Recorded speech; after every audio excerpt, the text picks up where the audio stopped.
आगे है कंटिन्यू कि वहाँ तक हम आए थे कि उनको मिलने के लिए वो लक्कानंद नाम के कवि आते हैं। तो देखिए वो कवि जो है उनके साथ में क्या बर्ताव करते हैं हमें देखना है कि वे कहते हैं कि उनकी उस कविताओं से पूरा शहर यानी कि सारा शहर उनकी बातों की कविताओं से परेशान था। मैं अक्सर उन्हें दूर से ही देखता तो भाग खड़ा होता हूँ। जानता हूँ जब भी मिलेंगे 10-20 कविताएं पिलाए बिना नहीं छोड़ते या फिर नहीं छोड़ेंगे। एक दिन बगल में झोला दबाए हुए वे आ पहुँचे और आते ही कहने लगे कि मैं तो पिछले 4-5 दिनों से कवि सम्मेलनों में अति व्यस्त था। सच कहता हूँ कि कसम से मैं आपके बारे में ही सोचता रहा। रात भर मुझे नींद नहीं आई और हाँ, रात को इसी संदर्भ में यह कविता बनाई। अब देखिएगा कि वे जब उनके पास आते हैं और उन्हें कहते हैं कि मैं इतने दिनों तक ये आपको मिलने के लिए इसलिए नहीं आया या फिर आ सका क्योंकि मैं कवि सम्मेलनों में बहुत व्यस्त था, जिसके कारण मेरा आना नहीं हुआ।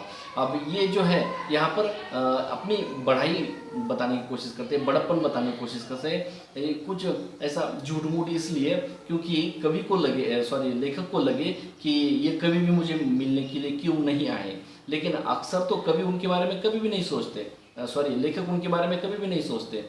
लेकिन हाँ, कवि को ऐसे लगता है कि लेखक को ऐसे ना लगे कि मैं क्यों नहीं आया, है ना। तो इस करके वो कुछ तो भी बहाना बता देते हैं कि मैं इधर चला गया था कवि सम्मेलन में। हालांकि कवि लेखक ही बताते हैं कि इस कवि की कविता कोई भी सुनना नहीं चाहता, और ये कवि तो यहाँ पर बताते हैं कि मैं तो कवि सम्मेलनों में चला गया था और वहाँ पे व्यस्त था, जिसके कारण मेरा आपको मिलने के लिए आना नहीं हुआ। अब देखिएगा जब उस कवि को बात पता चलती है कि ये इनका यहाँ पर एक्सीडेंट हुआ और वो अस्पताल में भर्ती हो गए, तो उन्हें उन पर कविता लिखते हैं और वहाँ जाकर अब कवि उनको कौन सी कविता सुनाते हैं वो कविता हम पढ़ेंगे। देखिए वो अपनी डायरी निकाल लेते हैं और कविता सुना देते हैं कि कविता सुनाते हैं। असम की राजधानी है शिलोंग, असम की राजधानी है शिलोंग, मेरे दोस्त की टूटी है टांग और मोटर वाले तेरी ही साइड थी रॉन्ग। देखिएगा ये जो है ये हम कविता नहीं समझेंगे इसे, लेकिन बस कुछ शब्दों को जोड़कर वो कुछ ऐसे ही एक तुकबंधात्मक कविता, एक ऐसे शब्दों को जोड़कर तुक लिखते हैं 2-3 पंक्तियों का। जैसे नाम कैसे लिया जाता है, वो औरतें अपने पति का नाम लेते हैं, इस प्रकार से समझिएगा ये ऐसे ही है कुछ। और ये जो है इसमें एक कविता सुनाकर, अब देखिएगा आगे जो वर्णन करते हैं वो बहुत ही व्यंग्यात्मक वर्णन है। कविता सुनाकर मुझे ऐसे देखते थे, कौन कवि, कविता सुनाकर वे मुझे ऐसे देखते थे मानो, अर्थात उस लेखक की तरफ देखते थे कि मानो उनकी एक आंख पूछ रही हो कहो कविता कैसी रही, और दूसरी आंख पूछ रही हो बोल बेटा अब भी मुझसे भागेगा। क्योंकि इसका मतलब यह है कि हमारी जो आंखों की पुतलियाँ कैसे सीधी होती है, तो उस कवि की आंखों की पुतलियाँ कुछ तिरछी थी, है ना। तो हम उसको तिरछी नज़रों वाला व्यक्ति जो कहते हैं, तो उसकी आंखें तिरछी होना, एक आंख की पुतली इधर, एक आंख की पुतली इधर, और कवि को देखते समय ऐसे तिरछी नज़रों से देखता है। और एक आंख बोलती है कि कहो कविता कैसे रही, लेकिन दूसरी आंख बोलती है क्यों बेटा अब तो नहीं भागेगा, क्योंकि अब ये अस्पताल में अटके हुए हैं, वहाँ पे भर्ती पड़े हुए हैं और अब तो नहीं भाग सकते क्योंकि टांग भी बंधी हुई है ना।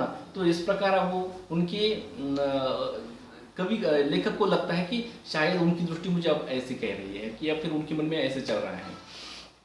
अब कवि अंत में लिखते हैं कि अब मैं रोज ईश्वर से प्रार्थना करता हूँ कि हे ईश्वर, अगर जब भी तू मुझे मेरी दूसरी टांग तोड़ेगा तो तू उस जगह पर मेरी टांग तोड़ना जहाँ पर मेरा कोई भी परिचित नहीं होगा।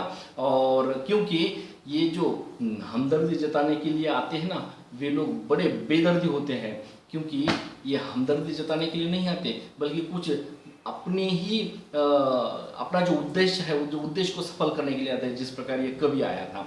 देखिएगा कि इस पाठ्य घटक में कवि ने 4 प्रकार के हमदर्दों का वर्णन किया है। कि पहला है वो जो बाबू था, उनको मिलने के लिए आया था उनके ऑफिस का, वह बाबू जो मिलने के लिए तो आया था, उनको लगा कि मैंने उनको देखा, लेकिन उनको लगता है, उसकी मानसिकता उसकी ऐसी होती है कि लेखक ने मुझे नहीं देखा कि मैं यहाँ पर आया था करके, इसलिए वो लेखक की टांग को दबा देता है ताकि वो लेखक उठ जाए और देखे कि ये बाबू यानी कि ये हमारे मित्र, ऑफिस के मित्र हमें मिलने के लिए आए थे। इस प्रकार के भी कोई हमदर्दी होते हैं। दूसरे वाले हमदर्दी वो जो औरत है सोनाबाई नाम की, तो वो गली मोहल्ले की, तो वो आई थी, लेकिन वो खाली हमदर्दी जताने के लिए नहीं आए थे, बल्कि वो ऐसे ही मिलने के लिए आई थी एक समय, जबकि उसका भी कुछ ऐसा ही, उसके रिश्तेदारों का ऐसा कुछ ये जो शरीर का कोई अवयव भंग हुआ था, और उस समय उन्हें भी ये मिलने के लिए आए थे, इसलिए वो एक मिलने के लिए आना है करके आए थे, है ना, दिखाने के लिए अपना चेहरा कि मैं मिलने के लिए आई थी। इस प्रकार वो आए थे, लेकिन आते तो है और कुछ दूसरा ही करके जाते हैं। लेखक की दवाइयाँ फोड़ दी, या फिर वहाँ पर बहुत सारा हंगामा मचा दिया बच्चों ने। तीसरे प्रकार के जो हमदर्दी होते हैं, तो वे ऐसे होते हैं कि इसमें एक प्रसंग है तीसरे वाले हमदर्दी का, कि वो जो है ना टैक्सी से वो एक व्यक्ति उतर आता है और डायरेक्टली उनकी छाती पर आकर, या फिर उनके नज़दीक आकर वहाँ पर उसकी छाती पर सिर रखकर वो रोने लगता है। इस प्रकार के भी हमदर्दी होते हैं, लेकिन हालांकि वो उनके लिए नहीं रोते, बल्कि उनके रिश्तेदार के लिए रोने लगते हैं, जबकि वो रिश्तेदार उस कमरे में नहीं थे, अर्थात वे वाले लेखक जो है उनके रिश्तेदार नहीं थे, ये गलती से इस कमरे में आए थे और रो देते हैं। और बाद में पता चलता है, जब लेखक देखते हैं उनकी तरफ और उनको पूछते हैं, तब मात्र उन्हें पता चलता है कि ये तो हमारा आदमी नहीं है, तो फिर वो दूसरे वाले कमरे में जा पहुँचते हैं, वहाँ पर भी वैसे ही रोते हैं। देखिएगा, ये जो रोना है वो रोना सच में रोना नहीं होता, बल्कि ये दिखावा होता है। और रोने के लिए रोना और सच में रोना, इसमें फ़र्क है। रोने के लिए रोना ये दिखावा होता है, और सच में रोना ये सच में अंदर का दर्द होता है, वो अलग होता है। और चौथे वाला जो लास्ट का हमदर्द होता है, हमदर्द है, तो वो किस टाइप का है यहाँ पर, कि एक कवि जो अपना उद्देश्य सफल करने के लिए वहाँ पे आया था, जबकि उन्हें कोई हमदर्दी नहीं थी इस लेखक के लिए कि उन्हें देखने के लिए जाऊँ या उनसे बातें छेड़ूँ। अब जो बातें छेड़नी है वो अत्यावश्यक बातें जो होती हैं, हमदर्दी के साथ जो अपने विचारों को, अपने जो मन में जो सामने वाले के प्रति जो दर्द हो रहा है, उन विचारों को छेड़ना, वो बात अलग रही। वो तो उन्होंने छेड़ी ही नहीं कवि ने, या फिर कोई भी व्यक्ति हो उनमें से किसी ने भी नहीं छेड़ी, लेकिन कुछ हरकतें करके चले गए वहाँ से। किसी ने किसी ने उनका जो यह है छाती पर रोने, कोई छाती पर रोने, सिर रख कर रोने लगा, किसी ने पैर दबा दिया, किसी ने वहाँ पर बाटलियाँ फोड़ना वगैरह, ये जो बोतल फोड़ना, ये जो हम हंगामा मचा दिया। या फिर लास्ट का जो होता है वो कवि, तो वो अपना उद्देश्य सफल करने के लिए आया था कि कोई भी व्यक्ति उसकी कविता नहीं सुनता, और हालांकि वो बहुत अपनी बढ़िया मारने लगता है कि मैं तो कवि सम्मेलन में चला गया था। और ऐसे भी लोग होते हैं जो अपना उद्देश्य सफल करने के लिए कि अपनी कविता कोई सुन ले, और वो अब मात्र यहाँ पर अटके हुए लेखक थे, और इसलिए अब तो वो सुनेगा, इस विचार से वो कविता को सुनाने के लिए वहाँ पर आए थे।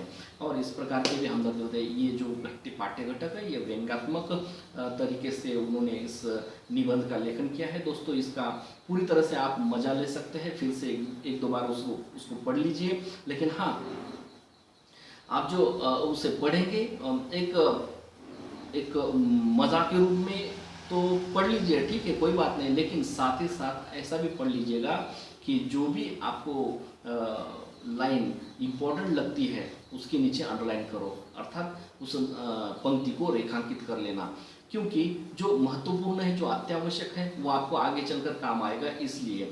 और बाकी का जो आनंद या फिर लुत्फ उठाना है आपको आनंद का, तो वो बात अलग है, वो भी आप कर सकते हैं, ठीक है।